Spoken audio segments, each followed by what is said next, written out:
I work hard to earn my pay, and I saved real big today at All American Ford. Hey everyone, I'm Jason Savino, Marketing Director for the All American Auto Group, and this is the All American Auto Mall and Old Bridge Updates podcast.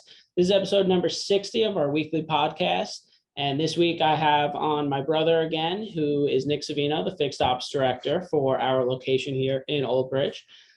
He's going to get into some service talk and some loaner vehicle, the current loaner vehicle situation. First, I just want to run through some of our recent social media posts and happenings here at the dealership. So, as everybody should know by now, hopefully, we had to cancel or postpone our Jimmie Allen concert.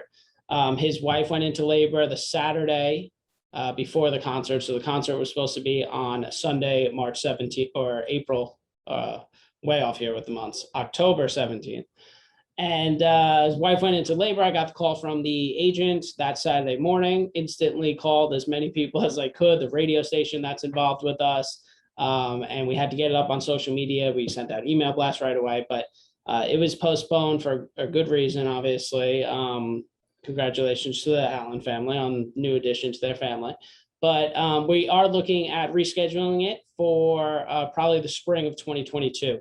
So look out for an updated announcement on that. If you have tickets, you can request a refund 100% since it's a date change of an event. For that, you have to go through the Charity Jar of Hope because they were getting 100% of the donations. But if you want to hold on to your ticket, it'll be honored for the rescheduled date, obviously. And then some cool vehicles we got in. So we got in our first ever F-150 Black Widow edition. Really nice looking trucks, two-tone white and black paint, and it's got the Black Widow emblems all over the place. Have you seen our Black Widow yet? I have. It's very nice. I like it a lot. It's lifted. It's got the logos and emblems everywhere. It's got the Black Widow logo stitched into the seating. I did have a very embarrassing moment with a customer this morning. So a service customer came over to the front desk with me and Joe Petty's there, and he's wearing a hoodie, a black hoodie that has what looks exactly like our Black Widow truck logo on his shirt. So I say to him, and I'm wearing my mask, so it's probably hard for him to hear me, but I say, "Oh, is that for the Black Widow truck?" And I don't think he heard the word truck because he said, "You mean the Marvel movie?" Like he thought I just said Black Widow. And he's like, he gave me this look like, why would I be wearing a hoodie for the Black Widow movie? I mean, it was a great movie. So it was I haven't seen it yet, so no spoilers, but very embarrassing. And he was just not on the same page with me. It was not for the Black Widow truck. It was not for the Black Widow movie. Apparently there's a brand called Spider, spelled with a Y. I don't know. But that was the hoodie. It was the Spider logo. It looks exactly like our Black Widow truck. Anyways, a little embarrassing with the customer, but we all laughed about it after the fact. I think he was still confused. He probably still is to this moment, but it is what it is. We got in a Grabber blue Mustang Maki GT. So these Mustang Maki GTs have been coming in, and Grabber blue, very bright blue color, really nice. I actually still haven't driven a Mustang Maki GT yet. I have not either. We all drove. I hear it's incredibly fast. Yeah, we all drove the regular Mach-E, but not the GT yet. This is the one with the 480 horsepower. I would like to drive it. And then very exciting, yesterday we got in our very first full-size Bronco, First Edition. So these are the extremely limited ones. I don't know if you've seen it yet on a commercial showroom. Pretty cool. Very limited, very low production run for this first model year of the new Bronco. So very exciting stuff that we have it in. It is in the Area 51 exterior color that's very sought after for these. It has the hard top. So check that out on our social media pages. So that's all of the updates I had for the happening. So let's talk about the loaner situation. Where do you want to start with it? Well, the loaner situation here at All American, we have made a company decision to suspend most of our loaner operation. And the reason for that is, unlike every other dealership who has either never had a loaner program, which is most Ford dealerships and Subaru dealerships in the state of New Jersey, even the ones that had some have months ago gone away from the loaner program.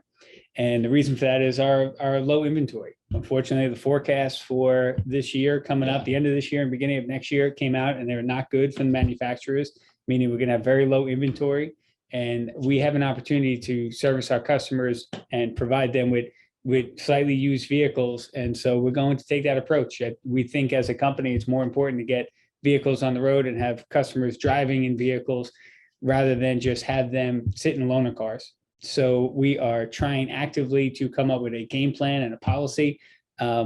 It's going to be kind of evolving. We are going to limit our loaner cars that we are going to keep to only the customers that purchase from us, because it is important for us to deliver them the highest level of service, first and foremost, because of their loyalty to us as a dealership and the fact that they obviously bought from us and have a relationship with us already. But of course, and that's not something that's new. That's what most dealerships, not even Ford, Subaru, that's all makes and models. That's what most dealerships have been doing pre-pandemic even, that you have a limited amount of loaner services. We've always had one of the largest fleets out there regardless, but you have a limited number. So you're going to use those on your VIP customers, the customers that actually purchased for you, that were loyal to you and that supported you as a business. So that's been the case, for most dealerships. If you were to call any of our competitors, you'll find that they are making service appointments out to January. That was literally yesterday. A service customer that didn't buy from us contacted us from Staten Island and said, hey, I called the local dealership and they told me January. And they laughed when I said loaner car in any capacity. So, and we were able to get that customer in. They have an appointment in another day or two. They're going to come in, and we are changing our business model approach that when customers come in, they're going to wait for cars a little bit more. I understand that time is this world's most precious commodity because not everybody has a lot of it, obviously, and everybody wants more. So we are going to actively try and get customers that come in that can't get a loaner car with us to wait for the vehicle, try and fix it as fast as we can, or at least tell the customer what's wrong, what it needs to get done to be fixed. And most situations, vehicles are safe to drive.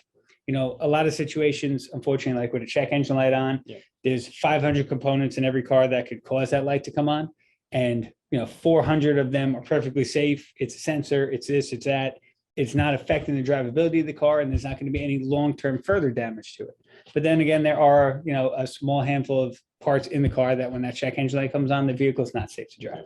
So we are going to try and do the best we can while you wait, be completely mindful and conscious of your time and energy into figuring out how fast we can get you in and out, how fast we can get the vehicle fixed with as little problems or consequences for you as possible. So. And all the other options available too that we've always had, really, the complimentary pickup and delivery. With as many valets as we could possibly get our hands on. Everybody knows there's a huge hiring issue right now, worker shortage and all that stuff. The mobile service van, our mobile service van is able to take care of a lot of our customers. But he's one guy, even though he's a superhero. Pat Sharkey works for us as a mobile van. He does great. He's on the road all day, every day, trying to help our customers out. We have 2 tow trucks that operate all day, every day, not on the weekends and not off business hours. But what we really want to utilize those tow trucks for is for customers that can't get loaner cars, that can't get down to the store. Most of the people are working from home. Most of you guys are working from home at this point, picking up the car in a tow truck, bringing it back, trying to get it fixed as fast as we can, and then shipping it back to you.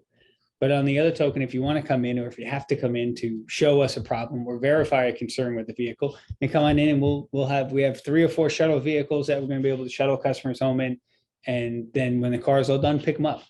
And we can pick you up from work, we can pick you up from home, whatever's convenient for you within reason. We're not going to go to Connecticut and have a valet gone for 8 hours. We're not going to go to Long Island. But, we travel to Staten Island. We travel to Southern Jersey if we have to, Northern Jersey if we have to, try and accommodate everybody as best as we can. We could send them to Long Island only if we get some of the food that we used to eat growing up. Oh, my God. I mean, of course. So we've talked about a lot, obviously, family owned and operated, the Savino family from Long Island. Our father had a dealership on Long Island. And that's only on my mind because today I think we might be sending a parts driver or a tow truck out there, and we might be getting all-American burger. I hope. So here's the story. Make it happen. This is a good situation. So a customer came in just yesterday and had a check engine light on. They need a catalytic converter that Ford has on a national back order and does not have any release date until November. So we did our due diligence, spent hours trying to look across the country to see where we could find a catalytic converter, see if another dealership has it that we could take from them. So we were lucky enough to find one on Long Island. And when we told our parts driver, listen, you're going to have to go there tomorrow. There's lots of money in tolls and taxes and gas, but we're going to send them there. And there happens to be a burger joint that used to, when we were younger, sell burgers for about $1.09, $1.10. It was crazy. French fries for like $1. Best burger, hands down. Ironically, it's called All American. All American Burger. I wish we could say that we named our place here after that burger place, but we didn't. It's just a coincidence. But that place has been around forever, right? That place has the feel of like a 1950s diner. And it is we always haven't been there in forever. I wonder, you don't think they redesigned it or anything, upgraded it? No, I doubt it. I don't know. We had it maybe like 6 months ago. So when we had a similar situation and we were actually picking up a customer's car on Long Island. They brought it back for us. And they brought it back for us, yeah. So if anybody wants to win over our hearts, feel free to bring us All American Burger from Long Island, New York. Free service. I don't know if I could promise that. Jason promises a free Bronco for any customer that brings us the All American cheeseburger. We barely have it. All right, so that's the loaner service. We talked about mobile service van. If we could increase that and get more of those, I think there's plans, or we're looking into that for next year. We have purchased a second mobile service van. So that is just like every other vehicle in this world during this pandemic is about 18 months out. So we're not expected to get it until sometime second or third quarter of next year. Especially transits right now. Transits are the biggest problem with Ford, I'd say, almost. Definitely. All of our transits are going over to Europe. Transit vans in Europe are the biggest sellers for Ford, and the market for them are so great over in Europe that all of our resources from Ford Motor Company are going to Europe. Is that what's happening? I didn't know that. Is what's transit. happening. That makes sense. That's what's happening. The transits in Europe are comparable to how Ford sells F-150s here in America. Wow. Because I was going to say, with F-150s and the current chip shortage, they are 100% going to push more chips to F-150s to sell them more, because they're the best seller, which is great for our dealership because we're one of the biggest F-150 dealerships, probably on the East Coast, to be honest with you, with the amount we sell. So definitely. Interesting stuff. Anything else you want to say about service on this episode, or loaners? It's going to be a process. We'll post more about it. We'll get this video out there on social media. It's going to be a growing process. Hopefully inventory gets better and we can eventually add more to it. But again, it's going to stay with those VIP loyal customer of ours for the most part. And we have those other options available. So it's not like this is going to be, a showstopper or anything like that and completely destroy Ford service departments across the country. But this is something that dealerships have been doing for a while, way before us, really, starting with this kind of stuff. Yeah, we held out as long as we can because I know how important loaner cars are to customers. I know if I personally dropped a vehicle off somewhere, how am I getting home? What am I doing? How am I getting to work? It's a big factor. So we want to continue maintaining our exceptional level of service for all of our service customers, whether you bought from us or not. We're just going to have to work together. I mean, we're in this country, we're in this pandemic, in this world together. Signs everywhere you go. There are signs on restaurants and say that, that basically say, please be kind. Some people want to work, some people don't want to work. And, the people that are working are overworked. And unfortunately, customer service is lacking in a lot of spots. So. I think the culture is changing. Like, people are starting to realize that, like you said, we see that on signs in every restaurant. The last few that we've gone to, like it just a sign on every single door now. It's crazy. So people understand it. They're more understanding of it, I should say. I would say so. So, all right, cool. Thanks everybody, and we'll be back next week. Well, everyone can afford an all-American Ford.